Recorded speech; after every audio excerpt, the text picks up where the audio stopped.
السلام علیکم ورحمۃ اللہ وبرکاتہ۔ ان الحمد للہ والصلاۃ والسلام علی رسول اللہ اما بعد۔ محترم ناظرین کرام اور عزیز طلبہ، السراجی فی المیراث کا درس ہے۔ آج ہم میت کے ترکے سے متعلق جو حقوق عائد ہوتے ہیں ان کے سلسلے میں چند باتیں پڑھیں گے۔ اسلام ایک کامل اور مکمل دین ہے۔ اس نے انسانی زندگی سے متعلق جتنے بھی احکامات ہو سکتے ہیں وہ بیان فرما دیے ہیں۔ میت جب تک دنیا کے اندر موجود تھا اس کا کیا حق ہے اور اس کی کیا ذمہ داریاں ہیں، یہ ساری چیزیں اسلام نے واضح طور پر بیان فرمائی۔ اسی طرح سے اگر میت اس دنیا سے چلی جاتی ہے تو اس کا کیا حکم ہے، اس کے بال متروکہ کا کیا حکم ہے، یہ ساری باتیں اسلام نے بیان فرمائی ہیں۔ مذہب اسلام نے ان ساری باتوں کو بیان کیا ہے۔ جب انسان اس دنیا سے چلا جاتا ہے تو اس کے مال متروکہ یعنی جو چھوٹا ہوا مال ہے، جو اس کی ذات سے تعلق رکھتا ہے، اس کی ملکیت وغیرہ میں رہا ہے اور کسی بھی اعتبار سے کسی دوسرے کا اس پر حق عائد نہیں ہو رہا ہے، مرنے کے بعد اس مال میں چند حقوق بالترتیب لاگو ہوتے ہیں۔ بالترتیب کا مطلب یہ ہے یعنی ان میں ایک ترتیب ہے جو قرآن و حدیث اور اجماع امت سے ایک طرح سے ثابت ہے۔ اسی ترتیب کے مطابق اس مال متروکہ کو، ترکہ کو تقسیم کیا جائے گا اور اسی ترتیب سے اس کے ساتھ اس کے مال متروکہ کے ساتھ معاملہ کیا جائے گا۔ میت کے مرنے کے بعد جو بھی مال دولت یا اسی طرح سے کوئی بھی چیز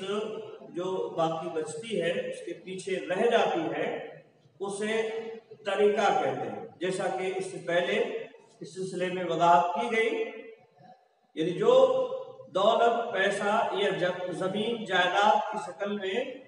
میت چھوڑ کر جاتا ہے اسے ترکہ کہتے ہیں، اور اس ترکہ میں جو حقوق عائد ہوتے ہیں وہ بالترتیب 4 ہیں۔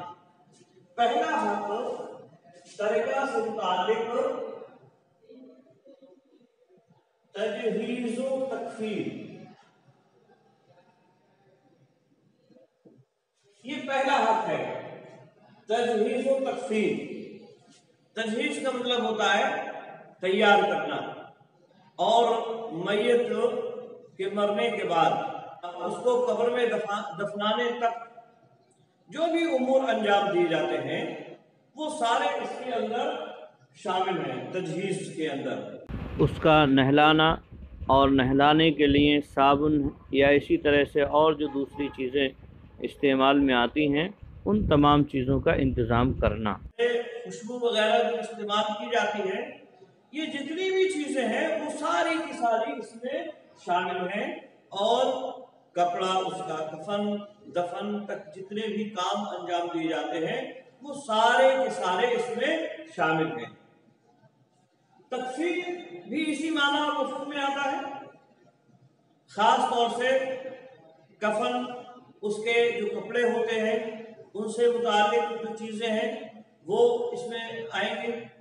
تو تکفین اور تجہیز یا تجہیز و تکفین یہ سب سے پہلا حق ہے میت کا، کہ اس کے مال میں سے جو بھی اس نے چھوڑا ہے اس کی تجہیز و تکفین کی جائے گی۔ تجہیز و تکفین سے متعلق یہ بات اچھی طرح سے یاد رہے کہ یہ تجہیز و تکفین شریعت کے اصول اور ضابطے کے مطابق ہو۔ شریعت کا اصول اور جو ضابطہ ہے اسی کے مطابق اسے کپڑے اس کے لیے رکھے جائیں گے، اس کے کفن کے لیے کپڑے تیار کیے جائیں گے، مرد ہے تو اس کے لیے 3 کپڑوں کا انتظام کیا جائے گا، اور اگر عورت ہے تو اس کے لیے 5 کپڑوں کا انتظام کیا جائے گا۔ اور یہ جو کپڑے اس کے لیے تیار کیے جا رہے ہیں، یہ کپڑے افراط اور تفریط سے خالی ہوں گے، یعنی اس میں نہ تو افراط ہو، بہت زیادہ مہنگے کپڑے بھی خرچ نہیں کرنا ہے، ایسے کپڑے بھی نہیں خرچ کرنا ہے جو بہت زیادہ مہنگے ہوں، یا اسی طرح سے اس میں کنجوسی اور بخیلی سے بھی کام نہیں لینا ہے، بلکہ میت اپنی زندگی میں جس طرح کے وہ کپڑے پہنتی رہی ہے، جس طرح کے وہ کپڑے پہنتا رہا ہے، اسی طرح کے کپڑے میانہ روی کے ساتھ اس کے کفن دفن میں استعمال کیے جائے۔ آئی بات میں؟ تو سب سے پہلا حق میت کے طریقہ سے تجہیز و تکفین کا ہے، یعنی اس کے متروکہ مال سے اس کی تجہیز و تکفین کی جائے گی، اس کے کفن دفن کا انتظام کیا جائے گا۔ قبر کھودنے والے اگر پیسہ لیتے ہیں تو اس کا بھی پیسہ دیا جائے گا اسی کے متروکہ مال سے، اسی طرح سے اگر نہلانے والے پیسہ لیتے ہیں تو ان کے پیسوں کا انتظام بھی اسی سے کیا جائے گا، کفن دفن کا اور لکڑی وغیرہ جو بھی چیزیں بہرحال خرچ ہوتی ہیں ان تمام چیزوں کا اسی کے مال متروکہ سے انتظام کیا جائے گا۔ اور یہ سب سے اہم اور سب سے ضروری ہے، ضروری اس لیے ہے کہ زندگی میں جس طرح سے اس کے کھانے پینے کی چیزیں جو نام و نفقہ ہے وہ اس کے لیے لازم اور ضروری ہے، ایسے ہی کفن دفن میں جو تجہیز اور تکفین ہے یہ بمنزلہ نفقہ کے ہیں، اور اس کے مال ہی سے اس نفقے کو گویا کہ کیا جائے گا، پورا کیا جائے گا نفقے کو۔ اس تجہیز و تکفین میں ساری دولت بھی اگر کیوں نہ خرچ ہو جائے، یعنی اسراف اور تبذیر سے بچتے ہوئے، افراط و تفریط سے بچتے ہوئے اگر پورا مال متروکہ بھی اس میں خرچ ہو جاتا ہے تو کوئی پرواہ نہیں ہے، سارے مال کو اسی میں خرچ کر دیا جائے گا، اور اگر بچ جاتا ہے تو پھر بعد میں دوسرے حقوق لاگو ہوتے ہیں۔ آئی واسط میں تو یہ سب سے اہم اور بنیادی چیز ایک ہوئی بالترتیب، کیونکہ یہ نفقے کی جگہ میں ہے اور یہ اسی کی سب سے اہم اور بنیادی گویا کہ ایک چیز ہے، لہذا تجہیز و تکفین کو پہلے اس کو ذکر کیا اور پہلے ادا کیا جائے۔ اسی طرح سے دوسری چیز میت کے طریقے سے متعلق دوسری چیز ہے قرض کی ادائیگی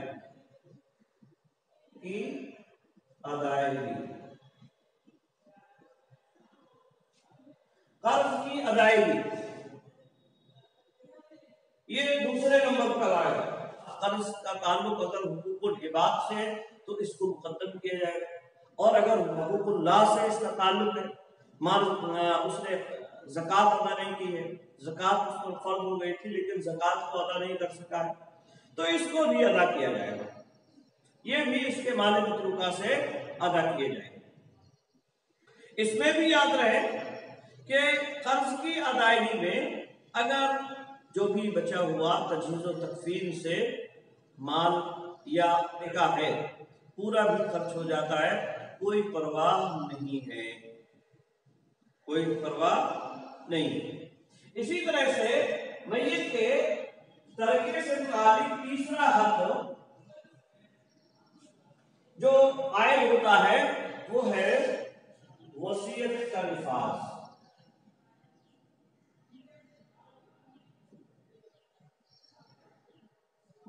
وصیت کا نفاذ، وصیت، لیکن وصیت کے تعلق سے یہ بات اچھی طرح سے سمجھ لینا چاہیے، وصیت زیادہ سے زیادہ تہائی مال میں لاگو ہوگی، اور اسی طرح سے وارث کے لیے بھی وصیت کرنا ہی جائز اور درست نہیں ہے۔ میت نے اگر تہائی مال سے زیادہ کی وصیت کی ہے یا اسی طرح سے وصیت وارث کے لیے کی گئی تو ایسی صورت میں قاضی کو یہ اختیار ہے اور وارثین کو یہ اختیار ہے کہ وہ اس وصیت کو نافذ نہ کریں۔ تو یہ تیسرے نمبر پر وصیت کا نفاذ، یعنی جو وصیت کر رکھی ہے اس نے، کسی کو کچھ پیسہ دینے کی وصیت کی ہے اس نے کہ مجھے میرے مال میں سے اتنا فلاں کو دے دیا جائے، لیکن یاد رہے جیسا کہ بتلایا تہائی مال سے زیادہ کی وصیت کرنا یہ درست نہیں ہوگا۔ زیادہ سے زیادہ تہائی مال کی وصیت میت کی طرف سے کی جا سکتی ہے، اور اسی طرح سے وصیت وارث کے لیے نہیں ہے، وصیت وارث کے لیے کرنا یہ جائز اور درست نہیں ہوگا۔ یہاں ایک بات کی وضاحت اور وہ یہ کہ قرآن مجید میں جب ہم دیکھتے ہیں آیت ترکہ، جیسا کہ ہم نے اس سے پہلے دروس میں آپ کے سامنے ان کی مختصر تشریح رکھی، تو وہاں یہ بات دیکھنے کو ملتی ہے کہ اللہ رب العالمین نے قتل سے پہلے وصیت کو رکھا ہے، توصون بہا او دین، یوصین بہا او دین، یعنی اللہ رب العالمین نے یہ مختلف جگہوں پر یوصا بہ او دین، یعنی وصیت یا قرض، وصیت یا قرض، تو وصیت کو اللہ رب العالمین نے پہلے رکھا اور قرض کو بعد میں رکھا ہے، لیکن ہم یہاں دیکھ رہے ہیں ترتیب میں قرض پہلے ہے وصیت بعد میں۔ اس کی وجہ اس سے پہلے بتلائی گئی، اور وہ یہ ہے کہ اصل میں وصیت میں لوگ کسی بھی طرح کی کوئی سستی اور کاہلی کا شکار نہ ہو جائیں، اور یہ نہ سمجھنے لگے کہ یہ غیر ضروری ہے۔ اس لیے اللہ رب العالمین نے وصیت کو پہلے ذکر کیا ہے، جبکہ اس کا حق یہ ہے کہ اسے بعد میں ذکر کیا جاتا ہے۔ آئی بات میں؟ تو یہ اصل میں وجہ ہے کہ اس کی اہمیت کو ذکر کرنے کے لیے کہ اگرچہ یہ قرض کے بعد ہے، لیکن اس کی اہمیت اتنی زیادہ ہے کہ اگر کوئی میت وصیت کر جا رہی ہے اس کا پورا کرنا یہ ورثہ کے لیے، اور اسی طرح سے ورثہ اگر اسے نہیں نافذ کرتے ہیں تو قاضی کے لیے ضروری ہے کہ وہ وصیت نافذ کرے۔ اور وصیت کا اصول اور ضابطہ یہی ہے کہ وصیت وارث کے لیے نہیں ہے، اور وصیت زیادہ سے زیادہ تہائی مال میں ہو سکتی ہے، اس سے زیادہ میں وصیت نافذ نہیں کی جا سکتی۔ آئی بات میں؟ تو یہ تیسرے نمبر پر وصیت کا نفاذ، اور چوتھے نمبر پر ہے تقسیم ترکہ بین الورثہ، تقسیم ترکہ یعنی جو بچا ہوا ہے، تجہیز و تکفین، قرضوں کی ادائیگی، اور وصیت کے بعد جو 2/3 بچا ہوا ہے، جو 2/3 بچا ہوا ہے اس کو ورثہ کے درمیان میں، جو وارث ہیں ان کے درمیان میں ان کے حصوں کے مطابق تقسیم کر دیا جائے گا۔ آئی بات میں؟ تو یہ ترتیب ہے، اسی ترتیب سے متروکہ مال میں، یعنی جو میت چھوڑ کر جا رہی ہے اس مال میں ہمیں یا جو بھی صاحب امر ہیں میت کے مرنے کے بعد اس کے ورثہ میں سے یا قاضی وغیرہ میں سے ان کو اسی ترتیب سے کام کرنا ہوگا۔ تجہیز و تکفین اسی کے مان سے ہوگی۔ اگر تبرعاً کوئی دوسرا اس کی جانب سے کر دیتا ہے تو اس بات کی بھی اجازت ہے، مان لیجیے کوئی جو اس کے ورثہ ہے انہی میں سے کوئی کھڑا ہو جا رہا ہے کہ میں اس کو انجام دوں گا، تو وہ ایک الگ مسئلہ ہے، تبرعاً وہ کر سکتا ہے ایسا، ورنہ حق یہ ہے کہ اسی کے مال سے ادا کیا جائے اگر کوئی اس لائق نہیں ہے کہ تبرعاً اس کی تجہیز و تکفین کر سکتا ہو۔ دوسرا قرض کی ادائیگی، اور قرض کی ادائیگی یہ یاد رہے حقوق اللہ سے اگر متعلق ہے تو یہ بھی ادا کی جائے گی، اور حقوق العباد سے متعلق ہے تو یہ قرضے بھی ادا کیے جائیں گے، لیکن حقوق العباد سے متعلق جو قرضے ہیں انہیں پہلے ادا کیا جائے گا، اور بعد میں اگر مال بچا ہوا ہے تو اس میں پھر زکوٰۃ وغیرہ کی ادائیگی بھی کی جائے گی۔ اسی طرح سے قرضوں کی ادائیگی کے بعد اگر اس نے وصیت کر رکھی ہے تو وصیت نافذ کی جائے گی، اور وصیت یہ جو ہے تہائی مال میں کی جائے گی نافذ، اس سے زیادہ میں نہیں کی جا سکتی ہے۔ اور اس کے بعد نمبر آتا ہے تقسیم ترکہ کا، یعنی جو مال بچا ہوا ہے 2/3 وصیت کے نفاذ کے بعد اسے جو ہے تقسیم کیا جائے گا۔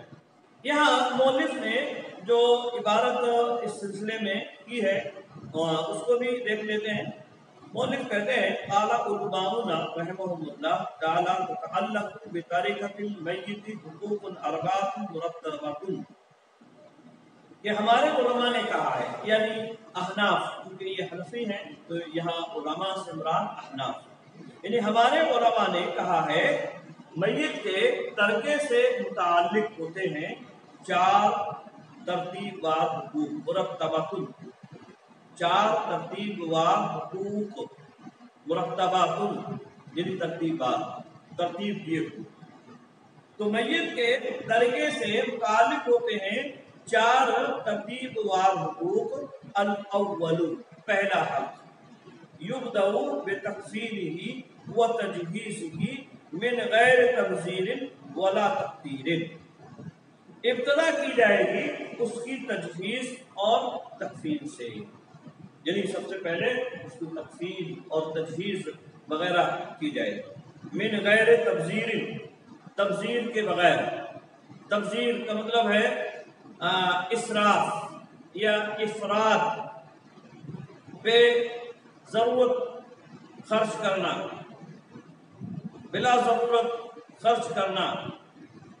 اور قیمتی اور مہنگے کفن کا انتظام کرنا جو اس کی حیثیت سے بھی